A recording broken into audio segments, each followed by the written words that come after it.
Hepinize merhaba arkadaşlar. Bugün sizlerle birlikte değişik bir şey fark ettim ve ben de bunu sizlerle paylaşmak istedim.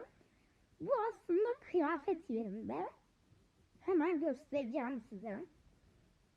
Kulaklık yerine girince eski gerçekten güncellemelerinden kalma bir kulaklık var. Onu takınca ben bir şey fark ettim. İçinde yeşil de var. Ve bu eski güncellemede yeşil, yani şimdiki yaprak olan takı. Demek ki biz orada hani spoiler vermek istemiştir. Umarım beğenmişsinizdir.